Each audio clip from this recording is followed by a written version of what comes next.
અમદાવાદમાં ઓલા ભાઈએ પત્રકારે દારૂનો એક વિડીયો વાયરલ કર્યો હતો. જાહેરમાં બધા દારૂ પીતા હતા ખુલ્લેઆમ મુખ્યમંત્રીના એરિયામાં.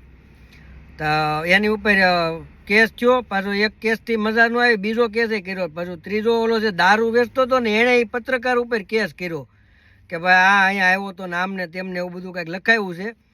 તો પોલીસવાળાને કેટલી મજા આવે છે. એનો કેસ કમ્પ્લેન ઓલાની લીધી અને એક્શન આ પત્રકાર ઉપર લીધી એને. અને પોલીસવાળાએ પાછું પ્રતિબંધ આપ્યો છે કે ડ્રોન કેમેરા ઉડાડવાના ઉપર.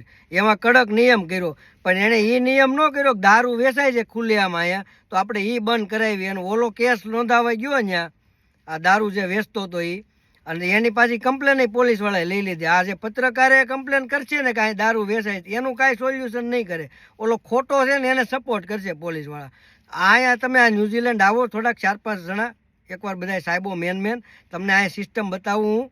અહીં કેવી સિસ્ટમ છે, તમે એકાદ વર્ષ અહીં ટ્રેનિંગ લ્યો અને પછી પાછી ત્યાં જઈને એવી 10% ખાલી સુધારો લાવો. હાવ આમ ન હોય, થોડીક તો કાંઈક સિસ્ટમ હોવી જોઈએ ને. એટલે દારૂ વેચે છે એને પકડવાનો છે. તમારે ડ્રોન કેમેરા હવે એને ઉડાડ્યા તો એની વિરુદ્ધ એ ગુનો નોંધો કે ભાઈ એને ખાલી ડ્રોન કેમેરા ઉડાડ્યા છે. પણ દારૂ તો બંધ કરાવો કે દારૂ વેચાય છે ને એને બતાવ્યું કે અહીંયા એટલો બધો દારૂ વેચાય છે, કેટલા જણા પીવે છે. એ એકાદો કેસ તો એમાં કાંઈક તમે કમ્પ્લેન હામી કરો. પોલીસવાળાએ કોઈ દી એમ નહીં કે આપણે કોર્ટમાં સામેથી જાવી અને કેવી કે અહીંયા એવી રીતના 2 નંબરમાં ધંધા થાય છે. નકરા હપ્તા જ ખાય છે, બીજી કાંઈ વાત જ નહીં. એટલે થોડુંક સમજો, નાના માણસને આવી રીતે હેરાન ન કરાય. હમણાં 5 વર્ષ તમે હપ્તા બપ્તા બધું બંધ કરી દો ને એકવાર તમે સિસ્ટમથી કામ કરો. તમને પગાર આપે જ છે ઉપરથી. ન આવતો હોય તો એમ થાય કે પગાર નથી આવતો.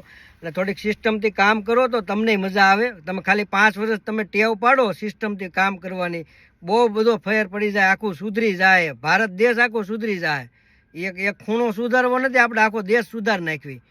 બધા ભેગા થાવો તો સુધરે. નકરા આવી રીતે પૈસા ખાવાથી દેશ ન સુધરે.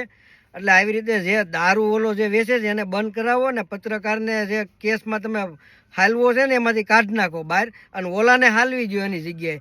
આવો કંઈક સુધારો લાવો ને તો જ બધાનું હાલે. બાકી આમાં નકરા નાના માણસો જ મરે છે.